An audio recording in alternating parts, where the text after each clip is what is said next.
The new year always brought a sense of fresh beginnings, but this time it arrived with an unsettling surprise. My doorbell rang, piercing the quiet of my small, cozy home. Expecting maybe a neighbor or a late courier, I casually swung the door open. My heart plummeted into my stomach. There, on my doorstep, stood two figures from my past I never wished to see again, my sister Claire and my ex-husband Ethan. Claire, with her ever-present smug smile, looked almost triumphant standing next to Ethan. Ethan's presence was like a reopened wound, his expression a mix of arrogance and false pity. 3 years had passed since I last saw them, and here they were, as if they'd never shattered my world. "Why are you here?" My voice was a shaky whisper, betraying my shock. Claire's laughter was like nails on a chalkboard. "Oh, look, Ethan, she's speechless. What's wrong, Anna? Not happy to see your dear sister and loving ex-husband?" Ethan leaned against the door frame, his gaze scanning the room behind me. "Yeah, Anna, we just thought we'd pay a visit, see how the old place is holding up without us." I clenched my fists, fighting the urge to slam the door in their faces. "This is no longer your place, Ethan, and you, Claire, have no business here either." Their smirks only widened at my attempt to stand ground. Ethan's next words were like a slap. "You know, Anna, I really regret ever tying myself to you. What a waste of my best years." Claire chimed in, her voice dripping with mock sympathy. Poor Anna, always the underachiever, even in marriage. Their cruel words stung, but before I could muster a response, a voice from behind startled us all. "Who's at the door, Anna?" It was my father, George, whom I wasn't expecting until later that evening. His unexpected presence threw Claire and Ethan off balance. The smirks faded from their faces as they awkwardly shifted their stance. "Dad, you're back early," I managed to say, my voice laced with relief. George's eyes narrowed as he took in the scene before him. "Claire? Ethan? What in the world are you two doing here?" Their composure crumbled, the confident facade melting away under my father's stern gaze. For a moment there was silence, a tense air hanging between us. It was broken only by Claire's hesitant voice. We just wanted to wish Anna a happy new year." George's disbelief was palpable. "Really? After years of silence, you suddenly remember family ties on New Year's Day?" His tone was icy, hinting at unspoken anger and disappointment. Ethan cleared his throat, attempting to regain his composure. "Well, we also had some news to share, but maybe this isn't the right time." I knew there was more to their visit than just New Year's greetings. Their unexpected arrival, the smug looks, the veiled insults, it was all too familiar. The same old pattern of deceit and manipulation. But this time, I wasn't the same person they had left behind. As they awkwardly excused themselves, promising to return another time, I closed the door with a mixture of relief and dread. Their return could mean only one thing. Trouble was brewing once again. And this time, I had to be ready. After Claire and Ethan left, the house felt oppressively silent. My father, George, sat across from me, his brow furrowed in concern. "Anna, what was that all about? Why are they back?" I sighed, feeling the weight of years of suppressed memories. "I don't know, Dad, but with Claire and Ethan, it's never without a reason." George nodded, his expression darkening. "I remember how things ended, how they betrayed you. You don't owe them anything, Anna." I appreciated his support, but there was a part of the story that even he didn't fully understand, the depth of Claire's manipulation and deceit. It went back to our childhood, a time that should have been filled with innocent memories but was instead marked by Claire's selfishness. "Dad, do you remember my 10th birthday? The porcelain doll Grandma gave me?" I asked, my voice tinged with sadness. George's face softened. "Of course, you loved that doll." I nodded, the memory vivid in my mind. "Claire broke it on purpose, but she cried and told Mom it was an accident, that I was the one who knocked it over." George looked surprised. "I never knew that. Your mother always said it was an accident." "That was just the beginning," I continued, the old wounds reopening. "She always played the innocent, and I was the one who got blamed. She knew exactly how to manipulate everyone around her." I could see the regret in George's eyes, the realization of what he hadn't seen all those years. "I'm sorry, Anna. I should have seen through it." "It's not your fault, Dad. We were all fooled by Claire's act." I paused, taking a deep breath. "Even with Ethan, she played us both. They deserve each other." George reached across, taking my hand in a firm, comforting grip. "What matters is that you're free from their toxicity now." Don't let them drag you back into their drama. I nodded, trying to muster a smile. The conversation with my father made it clear that the past wasn't as buried as I had hoped. Claire and Ethan's return wasn't just a simple visit. It was a harbinger of more turmoil to come. That night, sleep eluded me. The memories of Claire's manipulations, the way she had always outshone me in our parents' eyes, the way she'd effortlessly charmed Ethan away from me. It all swirled in my mind. Her return meant she was up to something, and I couldn't help but feel a sense of dread about what was to come. But amidst the turmoil of thoughts, a determined resolve began to form. I wouldn't be the passive victim this time. I would stand up to Claire and Ethan, whatever their game was. This time, I was ready to fight back. In the days following Claire and Ethan's visit, their words and smirks haunted me. I threw myself into work, trying to distract myself, but the past refused to stay buried. The memory of my marriage to Ethan, once filled with love and promise, now felt like a thorny path I had been forced to tread barefoot. It started beautifully. Ethan was charming, attentive, and everything I thought I wanted in a partner. We were happy, or so I believed. But then came the subtle changes, the late nights, the unexplained absences, the evasive answers. I trusted him, ignoring the nagging doubts and the whispers of intuition. Then, one evening, the veil lifted. I returned home early from a business trip, the anticipation of surprising Ethan tingling in my heart, but the surprise was mine. I found Ethan and Claire together, their laughter echoing in our living room, a scene that shattered my world. The confrontation that followed was a blur of tears, accusations, and bitter truths. Claire, with her characteristic lack of remorse, simply shrugged, her words slicing through me.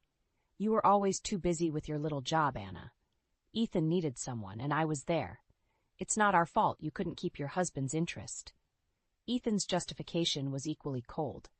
"I thought I loved you, Anna, but Claire, she's different, exciting. You and I were never right for each other." Their betrayal was a double-edged sword, cutting deep into my heart and my trust. The divorce that followed was quick, Ethan and Claire making no secret of their relationship. I was left to pick up the pieces of my broken life, feeling foolish and betrayed. Now, as I sat in my office, the memories gnawing at my mind, anger bubbled inside me. How dare they waltz back into my life after what they did? How dare they think they could just disrupt my peace again? But it was more than anger. It was a burning desire for retribution. I wanted them to feel a fraction of the pain they had caused me. The idea of revenge, once foreign and distasteful, now seemed like the only way to close this painful chapter of my life. I made a decision I would confront them, demand answers. But this time I wouldn't be the blindsided, heartbroken wife. I would be strong, unyielding. They had underestimated me once. They wouldn't make the same mistake again. I picked up my phone and dialed Ethan's number. My voice was steady, my resolve firm. "Ethan, we need to talk. Meet me at the cafe on 5th Street. Tomorrow, noon." His surprised stammer was a small victory, but it was enough. "Sure, Anna, tomorrow then." The call ended, and for the first time in days I felt a sense of control. The game had begun, and this time I was playing to win. The cafe was bustling with the midday crowd when I arrived. I spotted Ethan seated at a corner table, his posture tense. As I approached, his attempt at a casual smile didn't reach his eyes. "Anna, thanks for coming. I wasn't sure you'd want to see me," he started, his voice laced with feigned concern. "I don't," I replied sharply, taking a seat across from him. "But I need answers. Why are you and Claire back in my life?" Ethan shifted uncomfortably. "Look, Anna, things haven't been great for us. After we left, we had some tough times." I felt a bitter satisfaction seeing him uneasy. "Tough times? You expect sympathy from me?" No, of course not," he stammered. "It's just that Claire is pregnant. We thought it's time to mend fences, for the sake of family." His words hit me like a cold wave. Claire, pregnant? A part of me felt a pang of hurt, but it was quickly overshadowed by skepticism. "And you think I would, welcome you with open arms?" I asked, my voice laced with disbelief.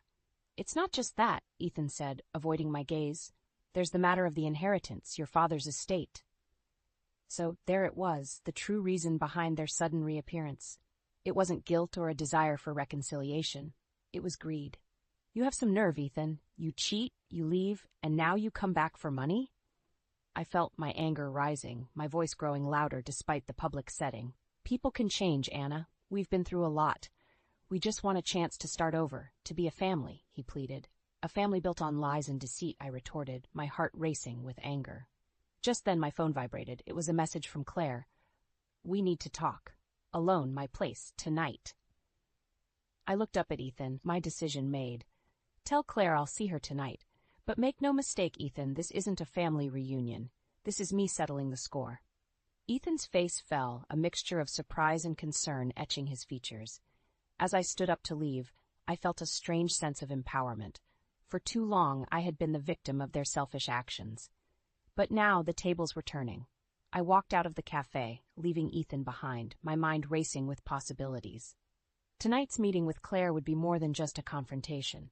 It would be the beginning of my revenge, a chance to reclaim my dignity, and make them regret ever crossing me. After leaving Ethan at the cafe, a mix of emotions swirled within me. Anger, betrayal, but above all, a newfound determination. As I drove home, my mind raced with plans for the evening's confrontation with Claire. I needed to be prepared, to stand my ground against her manipulative tactics. As the evening approached, I stood in front of my mirror, steeling myself.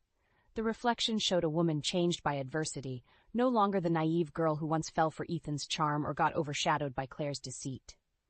Tonight I was facing my past, ready to confront and overcome it. Claire's house was a stark contrast to mine, lavish, ostentatious, a testament to her and Ethan's superficial values. I knocked on the door, my heart pounding but my resolve firm. The door swung open and there she stood, Claire as poised and arrogant as ever. Anna, come in. I'm glad you could make it. Her tone was condescending, as if she was doing me a favor by allowing me into her home. I stepped inside, my eyes scanning the extravagant decor. So, Claire, why am I here? What do you want from me? I asked, cutting to the chase. Claire led me to the living room, her movements graceful yet calculated. I wanted to talk to you, sister to sister. It's been too long, and with the baby coming, I thought it's time we bury the hatchet. I almost laughed at her audacity. Bury the hatchet? After you stole my husband and now come back for my father's inheritance? Claire's expression hardened for a moment before she regained her composure. Anna, let's be practical. Ethan and I need financial stability for our child. Your father's estate can help with that. Her blatant greed was repulsive. You expect me to just hand over what's rightfully mine, after everything you've done? It's not just about the money, Anna, Claire said, her voice dripping with false sincerity. It's about family. We're still sisters, after all. I stared at her, incredulous. You lost the right to call me sister the moment you betrayed me. There was a silence, a tension that hung heavily between us. Then Claire's facade cracked, her true nature surfacing. Fine. If you're going to be selfish about it, then let's talk legalities. You know Dad's will favors the first grandchild. My baby will ensure Ethan and I get the inheritance. Her words hit me like a physical blow. This was her game, to use her pregnancy as leverage, to manipulate our father's will in her favor. You're unbelievable, Claire. You think you can just manipulate everyone and everything to your liking, but not this time. I won't let you. My voice was firm, unyielding. Claire smirked, a cold, calculating look in her eyes. We'll see, Anna. We'll see how long you can keep up this righteous act. I turned to leave, my mind reeling from Claire's callousness. As I drove away from her house, a plan began to form in my mind. Claire and Ethan were playing a dangerous game, but now I knew the rules. It was time for them to learn that I was no longer the passive player in their twisted game. The days following my encounter with Claire were spent in a state of heightened alertness, preparing for the inevitable legal battle over my father's estate. I sought legal counsel, determined to protect what was rightfully mine and my father's legacy from Claire and Ethan's greedy clutches. As I delved deeper into the legal intricacies, a piece of shocking news reached me. Ethan's business, the one he had started with such bravado, had collapsed. They were drowning in debt, their lavish lifestyle unsustainable. This revelation shed new light on their sudden reappearance and desperation for the inheritance. I met with my lawyer, a sharp-witted woman named Miss Harper, to discuss our strategy. They're cornered financially and legally, she said, scanning the documents. Your sister's claim about the will favoring the first grandchild doesn't stand on solid legal ground. We can fight this. Her confidence was reassuring, but I knew Claire and Ethan wouldn't give up easily. They were like cornered animals, unpredictable and dangerous. My resolve was tested sooner than expected. One evening, as I returned home from work, I found Claire waiting on my doorstep, her expression a mix of defiance and desperation. "Anna, we need to talk," she said, her voice uncharacteristically shaky. I eyed her warily. "I have nothing to say to you, Claire. This matter is now in the hands of lawyers." She stepped forward, blocking my path. "Please, Anna, I'm not pregnant. It was a lie, a stupid plan Ethan and I concocted to sway Dad's will in our favor." Her confession, though shocking, didn't surprise me. It was just another deceit in their long list of manipulations. "So, all this time you've been lying. What now, Claire? Ready to admit defeat?" I asked, my voice cold. Claire's eyes welled up with tears, but they didn't move me. "I don't know what to do. Ethan's business is ruined. We're losing everything. I need your help, Anna." Her plea for help after all the pain she had caused was almost laughable. "You want my help? After everything you've done? You really are delusional." She grabbed my arm, desperation in her grasp. "Please, Anna, I'm your sister. Remember how we used to be before all this?" I pulled away, her touch repulsive to me. "The sister I knew died the moment you betrayed me. You made your choice, Claire. Now live with it." Leaving Claire standing alone, I entered my house, closing the door on her and our shared past. The sense of finality was liberating. I was no longer bound by the chains of our toxic relationship. That night, as I sat alone in the quiet of my living room, I realized that this was more than just a battle for inheritance. It was a fight for my own liberation, a chance to finally close the chapter on Claire and Ethan's treachery and move on with my life. The following weeks were a whirlwind of legal proceedings and tense negotiations. Claire and Ethan's desperation became more evident as their financial woes escalated. Despite this, I remained steadfast, bolstered by Miss Harper's expertise and my own newfound strength. Then came the day of the decisive court hearing.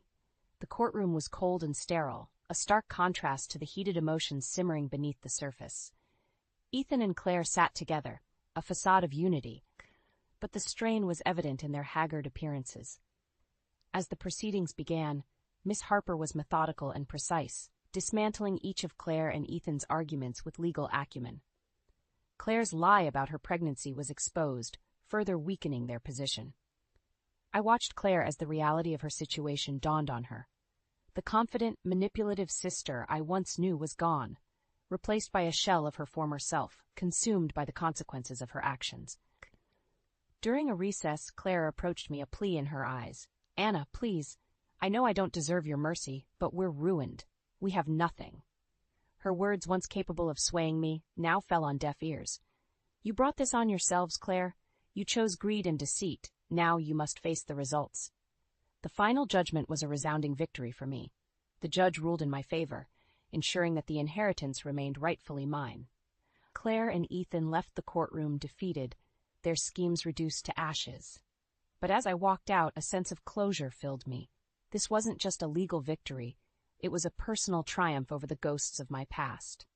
Claire and Ethan's downfall was the karmic justice they deserved, but for me, it was a liberation from the chains of betrayal and hurt. In the days that followed, I focused on rebuilding my life, free from the shadows of Claire and Ethan. The wound they left would always be a part of me, but it no longer defined me. I had emerged stronger, more resilient, and with a clearer understanding of who I was and what I stood for. And so, as I sat in my garden one evening, watching the sunset, I realized that true victory wasn't in revenge or the suffering of those who wronged me. It was in the peace and strength I found within myself, the ability to move forward, and the promise of new beginnings.